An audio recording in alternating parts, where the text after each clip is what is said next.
दर्शकों नमस्कार। आज एक कार्यक्रम हम आपके लिए लेकर आए हैं जिसका नाम है साहित्य सृजन। और साहित्य सृजन कार्यक्रम आपने पहले कई हमारे देखे होंगे। इसी कड़ी में एक और विद्वान जो साहित्य के क्षेत्र में कार्य कर रहे हैं और शिक्षा के क्षेत्र में भी जाने माने रतनगढ़ के चेहरे के रूप में ये जाने जाते हैं, तो आप हमारे स्टूडियो में पधारे हैं। गुरुजी आपको बहुत बहुत प्रणाम। आप हमारे स्टूडियो में आए, अपना समय निकाला, कीमती समय निकाला, इसके लिए आपको बहुत बहुत धन्यवाद है। और अब हम चर्चा करें। हमारा जो साहित्य सृजन कार्यक्रम है उसमें मूल रूप से जो साहित्यकार होता है उनका जो जीवन में जो कुछ किया होता है, जो साहित्य के बारे में कुछ विचार होते हैं, वो चीजें हम इस कार्यक्रम के अंतर्गत लेते हैं। तो आपसे हमने गुजारिश की आप आए, तो आज हम शुरुआत करें सबसे पहले परिचय की, कि आपकी जो शुरुआती जो परिचय है, आपकी युवावस्था गई है, युवावस्था में कहाँ से आपने अपना जीवन की शुरुआत की, उसकी हम थोड़ी सी रूपरेखा चाहेंगे। उससे पहले आपका पूरा जो नाम है उसका परिचय मैं जरूर देना चाहूंगा। आप राम गोपाल जी शर्मा रतनगढ़ से हैं, शिक्षाविद हैं और विद्वता में अभी जो हमारी चर्चा होगी वो आप खुद आकलन कर लेंगे। तो ये नाम का परिचय मैंने दिया, इसके बाद में आपकी शुरुआत जो है क्या रही और आपके कार्यक्षेत्र क्या रहा? जहाँ तक शुरुआत का प्रश्न है जी, मैं समझता हूँ कि शुरुआत तो जन्म से ही होती है जी। तो निश्चित रूप से ये ऐसा रहा कि मेरी माता जी मेरे ननिहाल में धूपड़ी गई हुई थी, आसाम। तो उस समय मेरी मासी की शादी से 2 दिन पहले मेरा जन्म हुआ। तो यह एक अजीब सा संयोग रहा। उसके बाद मैंने 6 साल की अवस्था में पढ़ाई चालू की और 8 साल की अवस्था में पिताजी ने सारी पढ़ाई करवा करके और 8 साल की अवस्था में 6वीं में मेरा प्रवेश करवा दिया। अच्छा, सीधा हाँ, उन्होंने सारी तैयारी जो है वो घर पर करवाई। उसके बाद ये समझ लीजिए चलते चलते 1963 के अंदर मैंने 13 वर्ष की अवस्था के अंदर लोहिया कॉलेज में प्रवेश लिया। 13 वर्ष की अवस्था? 13 वर्ष की अवस्था में। ये बड़ा ही आश्चर्यजनक बात है कि 13 वर्ष की अवस्था में लोहिया कॉलेज यानी कॉलेज शिक्षा आपने प्रारंभ की। हाँ, तो मेरा उस समय मुझे उसमें भी 1 साल ज्यादा हो गया क्योंकि 9th में फेल हो गया था। अच्छा। वरना तो 12 से, तो मुझे याद है आज भी कि मैंने उसमें 12 वर्ष 11, क्योंकि मेरा 15 की डेट ऑफ बर्थ है। तो उस समय क्या हुआ कि उस जुलाई के अंदर वो होते थे, तो 12 वर्ष 11 मास कुछ दिन उसके अंदर फॉर्म में भरे थे जी। तो ये शुरुआत हुई। उसके बाद में जैसे पूछता है कि एम्बिशन क्या है, तो अब आगे बात की, मेरे अंदर एक हमेशा एक विश्वास रहा। और चूंकि पिताजी अध्यापक थे इसलिए स्वाभाविक सा होता है कि अध्यापक बनने के प्रति कोई विशेष रुचि नहीं थी। सही बात है। और ये कंपटीशन का उस समय भी थोड़ा क्रेज था कि RSI ISI इस प्रकार की कोई बात होगी। 63 में किया तो फिर कोई कंपटीशन की बात बनी नहीं। यही सोचा कि अपन जाकर के कलकत्ते जाकर के वो कहीं कुछ बिजनेस करेंगे या मान लीजिए बिजनेस के क्षेत्र में नौकरी करेंगे, उसमें जो भी होगा वो देखा जाएगा। लेकिन प्रश्न ये रहा कि वहां जाते ही नौकरी मिलती, इससे पहले मेरे बहनोई जो थे वो बीमार थे। तो ये प्रयत्न चल रहा था, नौकरी करनी है। लेकिन उसी समय उनका ऑफर आया कि वो एडमिट हो गए। तो मुझे कहा कि उनका काम था कटक के अंदर, तो वहां कटक चले जाओ। और दुर्भाग्य से ऐसा हुआ कि मेरे को उस समय खून आने लगा और एक बार ऐसी स्थिति आई कि मैं कलकत्ते आ गया चल करके और खून की उल्टियां सी होने लगी और मैं निढाल होकर के गिर गया। 1963 की 1964 की 64 की बात। 63 में मैंने ग्रेजुएट किया, थोड़ा इधर 12 महीने करने के बाद ये फरवरी के आसपास की कोई 64 की बात होगी। एम्बुलेंस आ गई, वहां किसी को पड़ा देख करके उन्होंने कर दिया होगा। उस समय मारवाड़ी रिलीफ सोसाइटी के अंदर मेरे जीजाजी जो है वो एडमिट थे। तो मृत्यु को इतना नजदीक से देखा, प्रश्न ही नहीं था उसका करके। और उस समय भी ये 1964 की बात है, ठीक 1.5 साल मुझे याद है रोजाना स्ट्रेप्टोमाइसिन के इंजेक्शन लगते थे। और 1.5 साल के बाद में जुलाई 1965 में मैंने जब सरस्वती विद्यालय ज्वाइन किया है, जब मिडिल स्कूल हेडमास्टर, तो उस समय मैं बिल्कुल स्वस्थ था। मेरे करीब 180 के करीब स्ट्रेप्टोमाइजेशन के इंजेक्शन लगे। तो उसके बाद में ये कभी स्वप्न में ही नहीं आया कि हमें कलकत्ता जाना है। और एक शिक्षा का क्षेत्र का चयन जो है वो वहां से आपका जीवन का मोड़ बदला या जीवन का एक सुनिश्चित पहला पायदान आया जी। तो ये रतनगढ़ में आपने ज्वाइन किया? ये राजेंद्र सरस्वती विद्यालय के अंदर जी। तो उसके बाद में आपका शिक्षा का क्षेत्र कहाँ रहा? गवर्नमेंट में आप आए या प्राइवेट सेक्टर में चलता रहा? मैंने कभी नहीं सोचा कि मुझे गवर्नमेंट में जाना है जी। 1965 में मैंने सरस्वती विद्यालय ज्वाइन किया। वहाँ संयोग से समझिए पिताजी वहीं थे, मैं ग्रेजुएट था, कोई ट्रेंड नहीं था। वो स्कूल रेंज हुआ प्राइमरी से मिडिल स्कूल के अंदर, तो मुझे वहाँ हेडमास्टरशिप का ऑफर मिला। मैंने इंटरव्यू में कहा कि आप यहाँ रहेंगे कि और रहेंगे, मुझे भाई इसका क्या कहा जा सके। फिर वहाँ अपॉइंटमेंट हो गया। मूल बात ये रही, उस विद्यालय की ये विशेषता थी कि हेडमास्टर में था, लेकिन वहाँ उम्र में मेरे से सारे लोग बड़े थे। आपकी एजुकेशन वैसे ही पहली हो गई थी। हाँ, और मतलब यहाँ तक कि मालचंद जी दादीज वहाँ थे, तो वो मतलब उन जो मैनेजमेंट सारा था, सबसे वयोवृद्ध शिक्षक के रूप में, जिनके पास में 3 पीढ़ियां पढ़ी थी, वो वहाँ सहायक अध्यापक थे और मैं हेडमास्टर था। तो ये एक बात, शिक्षा का क्षेत्र क्योंकि पिताजी थे, इसलिए शिक्षा में कुछ फिर क्या हुआ कि प्रयोग धर्मिता रही। हाँ, नवाचार करने की इच्छा रही। तो उनसे उसी समय से लोग मेरे को जिद्दी कहने लगे। हाँ। एक विचार था कि भैया मैंने कभी भी बुजुर्गों का अपमान करने का प्रश्न नहीं था जी। लेकिन जो मेरा विजन है, शिक्षा के प्रति एक दृष्टिकोण है, उसमें सभी को उसके साथ आगे लेना। लेकिन जैसे अब उसको कुछ करना है, मैं कोई साथ नहीं देता, फिर उनको लेना, लेकिन वो उनका जो पीढ़ी का अंतर जिसको कहते हैं, ये स्वाभाविक है, आज भी होता है, वो हमेशा रहेगा जी, हमेशा रहेगा। तो ये वो बात उस समय भी थी। उनका जो शिक्षा का नजरिया था, जिसमें केवल पढ़ाई का और का ये था, मैं चाहता था को-करिकुलर एक्टिविटीज भी हो उस समय। और को-करिकुलर एक्टिविटीज को मैं इस प्रकार से लेता था कि मैं पक्ष में विपक्ष में सारा कुछ लिखा करता था, बच्चों को देता था, और कंपटीशन के लिए उसको इस प्रकार से तैयार करता था कि उनको दिलवाता, पहले लड़कों में बिठाता कि आपको ताली कहाँ बजानी है, ये भी मैं ट्रेंड करता था। उस समय नाटक का था, उनको स्वाभाविक था, कलकत्ते उनकी पार्टी जाया करती थी, और थे संगीत टीचर थे और थे, लेकिन उनको किस प्रकार से तैयार करना, इसका भी एक था। हमने प्राथमिक स्कूलों के मैनेजमेंट को तैयार किया, कंपटीशन करवाए, मतलब ये बच्चों का एक सर्वांगीण विकास से आपने शुरुआत की जी। तो यहाँ से आपकी शुरुआत हुई। शिक्षा के क्षेत्र में इतना लंबा समय आपका निकला। देश आजाद हुआ ही था, लगभग 15-16 साल पहले की बात थी। देश आजाद हुआ, उसके बाद में उसका जो असर है वो युवा पीढ़ी पे भी आने, वहां आपकी नई युवा पीढ़ी, एक खेप जो है वहां शुरू हो चुकी थी। तो वो जो नई खेप थी जिसने आजाद देश में पैदाइश ली थी, उस युवा पीढ़ी को आप, क्योंकि वहां पर क्या कुछ अंतर भी था, जो जब हम आजाद नहीं थे, स्वाधीन नहीं थे, उस समय जो पैदा हुए और उसके बाद जो पैदा हुए, उसमें एक सोच का भी एक अलग अंतर था। आधुनिकता भी कहीं ना कहीं सिर चढ़कर बोल रही थी। तो जो आप 1965, 66, 67 उस समय में जो आपने काम किया, युवा पीढ़ी का क्या, किस विचारधारा से उस समय पढ़ाई कर रहे थे? आपका बहुत अच्छा प्रश्न है ये।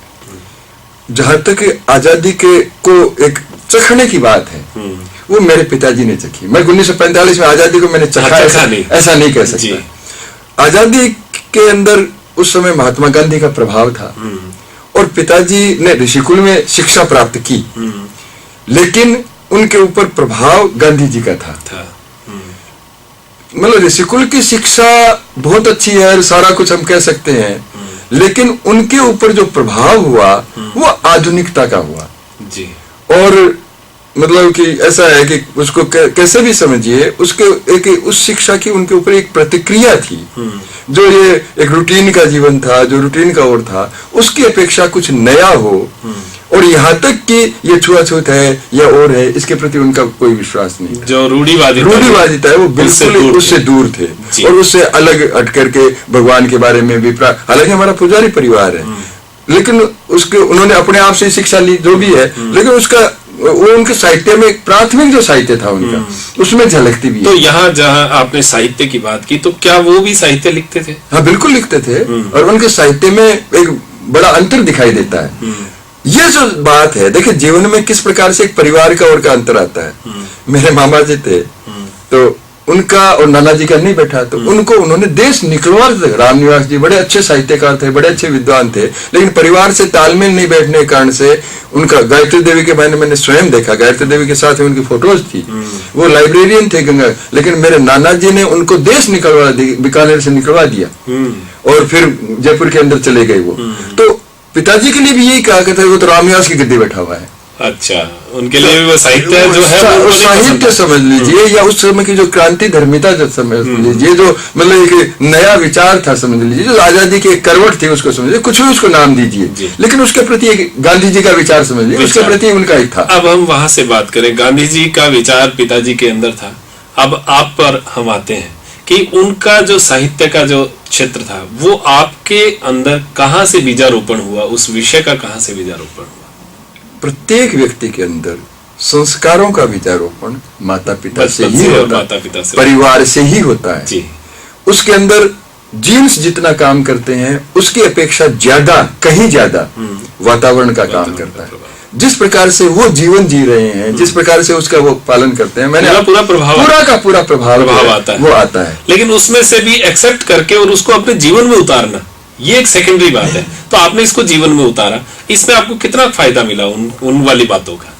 सेकेंडरी बात नहीं, वो प्राथमिक बात है। मतलब क्या होता है कि ये संस्कार चले जाते हैं जी। हम देखे, मैं जो आज जिसके विषय में बात कर रहा हूं उसमें संस्कार का अर्थ है जीवन जीने की कला।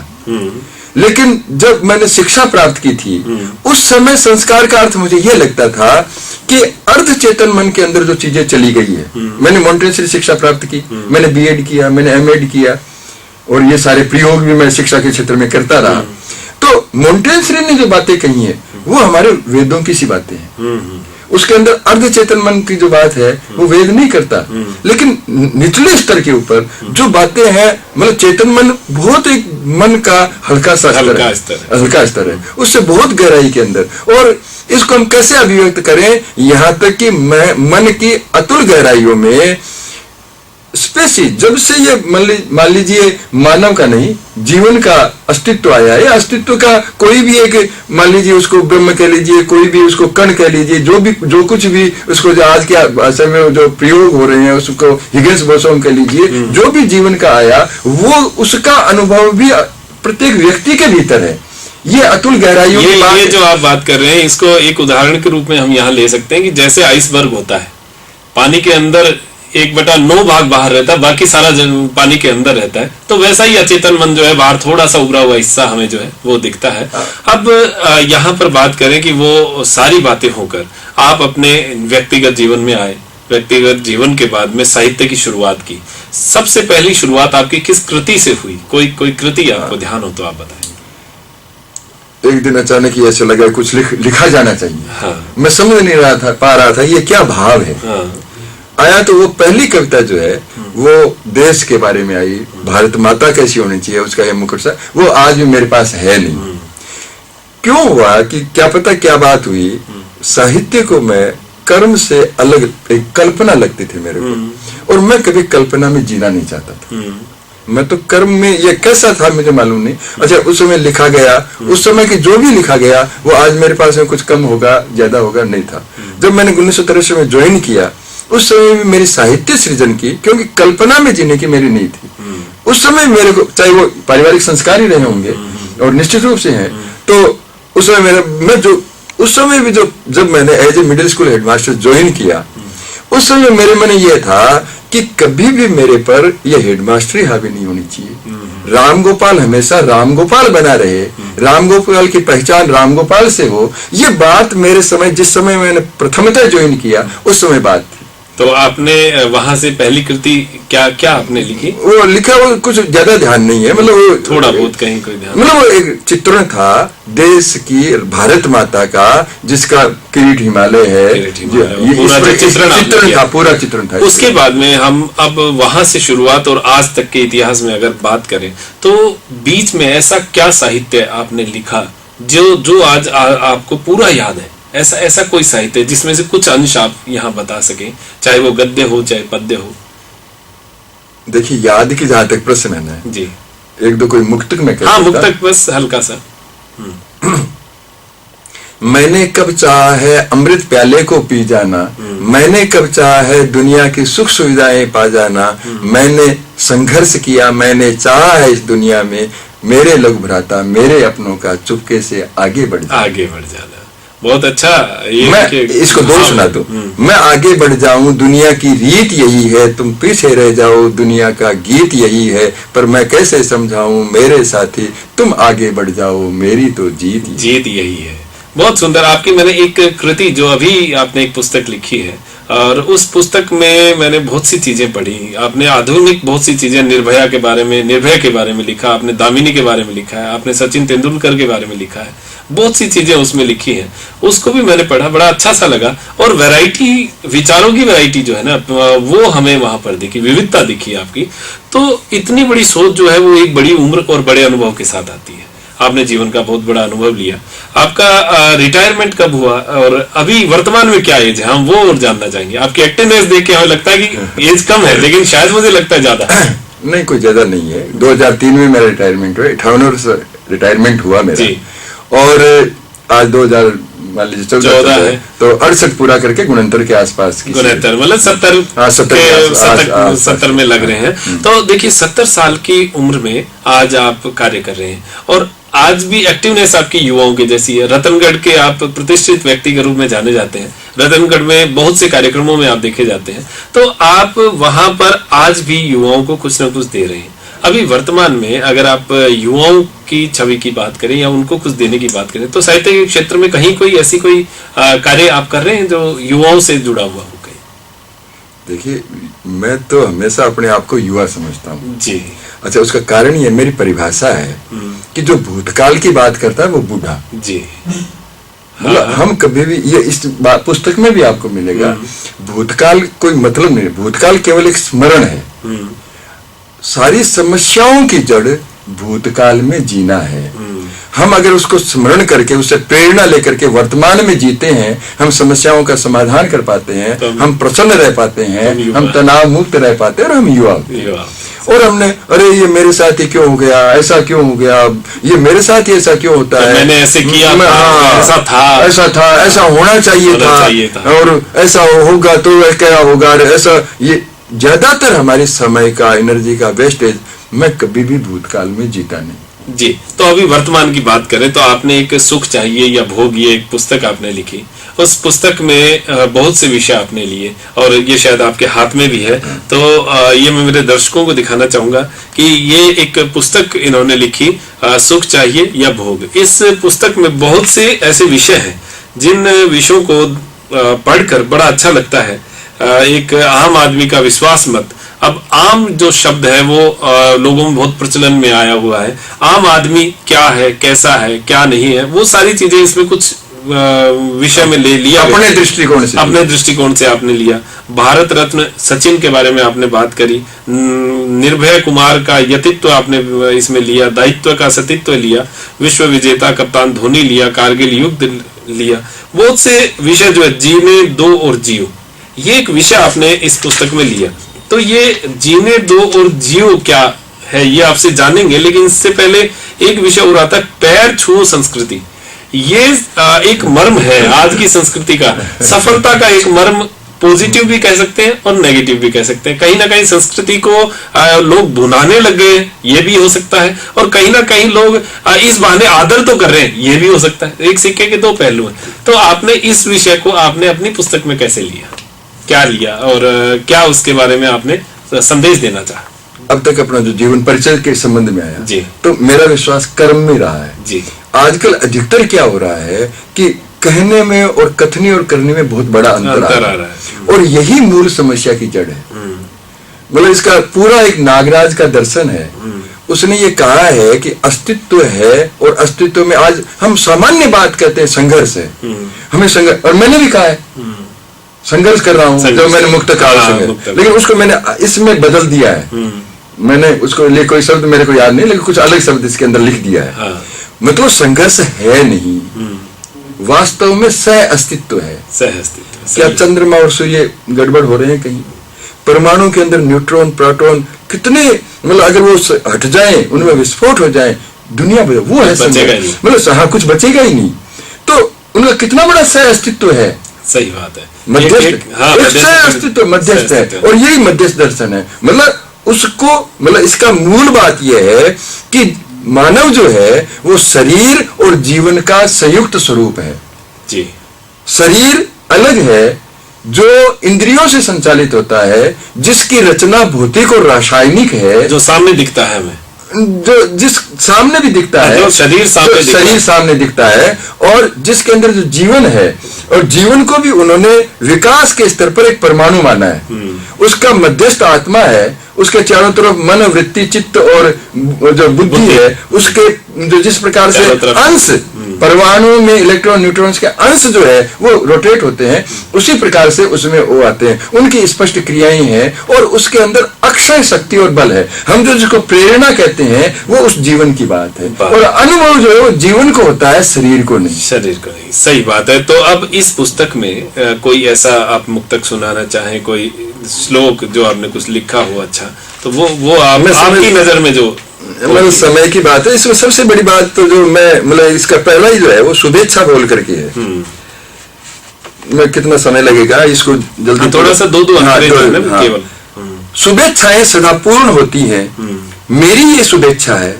शक्तिशाली युवा भारत का जनगण मन संकल्प ले, दिव्य युवा शक्ति आगे बढ़े, प्रतिज्ञा करे, जातिवाद नहीं चलेगा, काला धन नहीं बनेगा, भ्रष्टाचार एकदम नहीं, आरोप प्रत्यारोप क्यों करें, चुनाव भले ही पार्टी लड़े, वोट फॉर इंडिया करें, जनप्रतिनिधियों सब मिलकर मुखिया चुने, चाबुक हाईकमान का नहीं चलेगा, सत्ता का रोग, शासन का भय, प्रलोभन नहीं चलेगा, वीआईपी सुरक्षा संस्कृति नहीं चलेगी।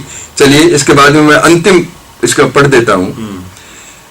सभी का शुभ हो, नित्य शुभ हो, जन जन की शुभकामनाएं, बुजुर्गों का आशीर्वाद, दिव्यात्माओं की करुणा आपको भी मिले, आपके परिवार को भी मिले, सहयोगी को भी मिले, अधिकारी को भी मिले, साथी को भी मिले, सभी को मिले, हर मानव को मिले, हर मानव को मिले। ये आपने एक शुभेच्छा रखी है, और शुभेच्छा जो है वो मन से निकलती है, मन से निकलती है। हाँ, और इसका सिद्धांत ये है कि हर शुभेच्छा का मतलब एक संकल्प होता है, और हर व्यक्ति का संकल्प पूरा करना ये दिव्यात्माओं की, ये प्रकृति की एक व्यवस्था है। सही बात है, सब कुछ जो है व्यवस्थित है, विधि का विधान जिसको हम कहते हैं, इसका मतलब है विधि है, उसके अनुसार विधान है। तो इसका मतलब आदमी की भी विधि है, आदमी का भी विधान है। आदमी जो अपने विधि और विधान से भटक गया है उसको हमें मालूम करना है, और उस व्यवस्था के अनुसार जीवन को यापन करना है। ये शब्द बड़ा अच्छा कहा आपने, विधि का विधान है।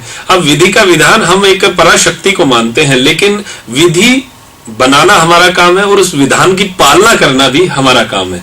लेकिन कहीं ना कहीं हम उससे भटक रहे हैं, तो शायद हम ज्यादा बीमार हो रहे हैं, हम ज्यादा आपस में भाईचारा जो वो नहीं निभा पा रहे, हम आपस में झगड़ा कर रहे हैं। तो इन सब चीजों से दूर, और प्रेम सुख इन सब चीज का आनंद इनसे दूर होते जा रहे हैं। तो विधि के विधान में चलना हमारा जरूरी है। आपकी ये शुभेच्छा। पराशक्ति की जो बात है ना, वो भी एक अलग बात है। हम रहस्य आदमी स्वीकार नहीं करता।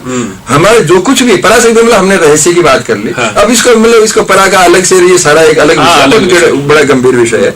लेकिन मूल बात यह है कि व्यक्ति तार्किकता से, मतलब यथार्थता से, वास्तविकता से सत्यता के ऊपर पहुंचता है जी। जो कुछ है वो यथार्थ है, क्यों का उत्तर वास्तविकता है जी। और यही सत्यता है, यही सत्यता। और सत्यता के आधार पर जीता, और सत्य एक होता है, मानव का भी एक है सारा। तो पूरे मानव के लिए एक सत्य है, उसके अनुसार जीना है, वो विधि है, वही विधान, वो विधान है। ये बहुत अच्छी बात आपने बात कही। अब बात करें व्यक्तिगत जीवन से सामाजिक जीवन की ओर हम चलते हैं। जैसे रतनगढ़ शहर है या रतनगढ़ की नगरी है, वो काशी नगरी के नाम से जानी जाती है। अभी हमने एक कार्यक्रम वहां किया, my school the talent Hunt. उसमें कुछ क्वेश्चंस मेरे सामने आए और बड़े शानदार क्वेश्चंस थे कि यहाँ से जुड़े हुए लोग राष्ट्रीय स्तर पर बहुत अच्छा उन्होंने काम किया। एक जो विवाह पद्धति और कर्मकांड के लिए, जैसे चतुर्थी लाल जी के बारे में बताया गया कि उन्होंने ये सारी विवाह पद्धति दी। इसी प्रकार जो पोदार साहब जो जिन आध्यात्म केंद्र बना रखा है वहां पर, हनुमान प्रसाद जी पोदार हैं, उन्होंने वो किया हुआ है। तो वहां की अगर रतनगढ़ की कोई बात आपको ऐसी हो जो ऐतिहासिक हो, कुछ अच्छी बात हो, चूंकि आप बहुत पुराने समय से इस क्षेत्र में जुड़े हुए हैं, कोई ऐसी बात हो तो आप बताइए। नहीं, मैं तो इसको इस दृष्टि से लेता हूँ कि रतनगढ़ वो भूमि है जहाँ चिंतन पैदा होता है। हाँ। इसीलिए काशी कहा गया है, जहाँ शास्त्रार्थ होता है। हाँ, जहाँ शास्त्रार्थ होता है, हाँ। जहाँ विवाद भी होता होगा, हाँ। लेकिन संवाद होता है, उसका रिजल्ट निकलता है, लोगों ने अपने जीवन को अलग ढंग से जिया है। आज मतलब अब ये बात है कि भाई ब्रह्म क्या है, ये सारा कुछ अपने ढंग से किया है, व्याख्या। हनुमान प्रसाद जी ने दुनिया को ये बताया कि हमारे अध्यात्म क्या है। चतुर्थीलाल जी ने विवाह पद्धति को इतना सरल तरीके से बताया कि आज पूरे देश के अंदर वो जानी जाती है। यहाँ मतलब पूर्णानंद मिश्र है और अनेक, मतलब अभी हमारे विष्णु शास्त्री जो है वो लिख रहे हैं। रामदेव जी सांकृत्य का बड़ा एक आदि मानव का आदि देश, पुराणों से लेकर के बड़ी एक ऐतिहासिक है धरोहर। तो इस प्रकार से मैं समझता हूँ कि ये वहाँ के एक मूल में है। और मेरी भी बात है इसके ऊपर, आपने भी पढ़ा होगा, लोग कहते हैं अलग है, समझ में नहीं आती है, नमो क्या है वो, मतलब इस प्रकार का जो एक कोई अलग से हट करके लीक से हट करके बात करने वाली रतनगढ़ की उर्वरा, मैं वही आपको एक बात कह रहा था। मैंने यहाँ कई साहित्य सृजन किए हैं, लेकिन आपकी पुस्तक जब मैंने पढ़ा तो आपको सबसे पहले एक ही शब्द वही कहा था कि आपकी पुस्तक में विविधता दिख रही है, विचारों का एक ये मान लीजिए दिशा होती है, उस दिशा के अनुरूप ही एक व्यक्ति लिखता है, और कहीं ना कहीं उस क्षेत्र में दोनों तरफ अगर देखते हैं तो उसके अंदर अंदर ही वो चलता है अपनी दोनों सीमाएं देखकर। लेकिन आप वाली में कहीं सीमाएं नहीं दिख रही, वो और छोर नहीं दिख रहा, विचारों का बड़ा खुला वातावरण जो है वो दिख रहा है। तो वो जो सोच है वो मुझे लगता है रतनगढ़ की धरती पर ही कहीं ना कहीं है। तो मैं उसी की विशेषता आपसे पूछना चाह रहा था कि वहां पर ऐसा क्या है, ऐसे क्या संस्कार है कि वहां से इस तरीके की खेप निकलती है? ये तो मैं नहीं कह सकता, लेकिन अपने बारे में मैं कह सकता हूँ कि मैंने बिल्कुल से अलग मतलब जो भी आपसे मैं अगर संवाद स्थापित करना चाहता हूँ, विवाद तो चाहे जैसे कर सकता हूँ, लेकिन संवाद के लिए ये जरूरी है कि मैं आपको पूरा का पूरा स्वीकार करूँ, तभी संवाद हो सकता है, नहीं संवाद नहीं हो सकता। सही बात है। इसी प्रकार से आज जो भी परिस्थितियां हैं उनको हम नकार करके मतलब अस्तित्व में ना है ही नहीं, मैं हमेशा सकारात्मकता की बात करता हूँ, मतलब जो है उसको स्वीकार करना, तब हमारा संवाद होगा। अगर हमने नकारना शुरू कर दिया तो विवाद होगा, और आदमी विवाद ही अधिक करता है, संवाद नहीं करता है। तो हम इस विषय को अब यहाँ पर इस तरीके से लेते हैं कि हमारा जीवन जो है वो सकारात्मक जीवन के लिए ही हमें अग्रसर करना चाहिए। सकारात्मक जीवन जब होगा तो व्यक्ति एक दूसरे से संवाद करेगा, और संवाद करेगा तो भाईचारा बढ़ेगा। पहले आपस में बैठ के संवाद किया करते थे, रिश्तेदारी पूछा करते थे, नाम पूछा करते थे, गोत्र पूछा करते थे, बहुत सारी चीजें होती है, और फिर याद रखते थे। पूछ के याद रखना, आजकल हम सारे अपने आप में सिमटते जा रहे हैं, मोबाइलों में, लैपटॉप, कंप्यूटरों में, नेट पे, कहीं ना कहीं हम सिमटते जा रहे हैं। तो ये जो संवाद है ये फिर विवाद बनता है, क्योंकि वो अपनी संस्कृति अपने यंत्र से ले रहा है, वो अपनी संस्कृति अपने यंत्र से ले रहा है। जब वो भिड़ते हैं तो विवाद होता है। तो शायद यही कुछ बातें जो है ये आपकी पुस्तकों के माध्यम से आप कहना चाहते हैं। और हमारा जो ये स्टूडियो का ये कार्यक्रम ये इसी विषय को लेकर है कि कोई भी साहित्य के क्षेत्र में कुछ नई सोच, नई खेप पैदा करते हैं, उनको यहाँ पर हम दर्शकों के बीच लेके जाना चाहते हैं। तो आप रतनगढ़ से इतनी दूर से हमारे बीच में पधारे और इस तरीके की बातें हमारे साथ की, हम दोबारा भी आपको इन्वाइट करते रहेंगे। आज आप आए हैं, इसके लिए आपका बहुत बहुत धन्यवाद। अब स्टूडियो की घड़ी जो है वो हमें ज्यादा आगे जाने को इजाजत नहीं देती है, तो गुरुजी आप स्टूडियो में पधारे, और मैं डॉक्टर मनोज शर्मा आप स्टूडियो परिवार की ओर से आपको बहुत बहुत धन्यवाद प्रेषित करता हूँ। मुझे भी जो अवसर ये दिया उसके लिए बहुत बहुत धन्यवाद।